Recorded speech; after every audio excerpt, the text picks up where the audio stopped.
அதாவது அம்மா இருந்தாங்க 10 வருஷம் ஆண்டாங்க, இந்த மாதிரி கெட்ட பேர்லாம் வரலையே.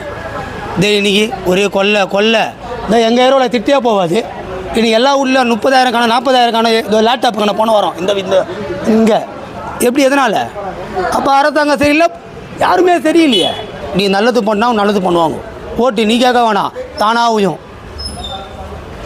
வருது. புரியுதா? ஓட்டு மக்களாக பார்த்து போடுறது தான், மக்களாக திரும்பிக்க தான் ஒரு சிஎம். எங்களுக்கு இந்த வாட்டி விஜய் ஒரு புது மாற்றம். அம்மா எம்ஜிஆர் இருந்தாங்க, அம்மா இருந்தாங்க, அவங்கள எந்த குறையும் சொல்ல முடியாது. நியாயமான பதில், ஏதாவது மக்களுடைய பதிலி தான்.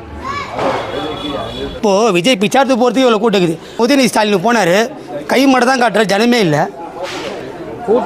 கூட்டம்லாம் பேசக்கூடாது. கூட்டம் அப்போ ஓட்டா மாறும் கேட்டாங்கல்ல, கூட்டம் மட்டும் ஓட்டா மட்டும் கேட்டாங்கல்ல, கூட்டமே இல்லையா? அப்படி உங்களுக்கு ஓட்டா மாறும்? 2027 மக்கள் போடுவாங்க ஓட்டு, அதை மட்டும் பாருங்க. உதயநிதி விஜய் வச்சுக்கோங்களா, யார் வெற்றி பெறுவாங்க? யார் வெற்றி பெறுவார்? விஜய் தான் வெற்றி பெறுவார்.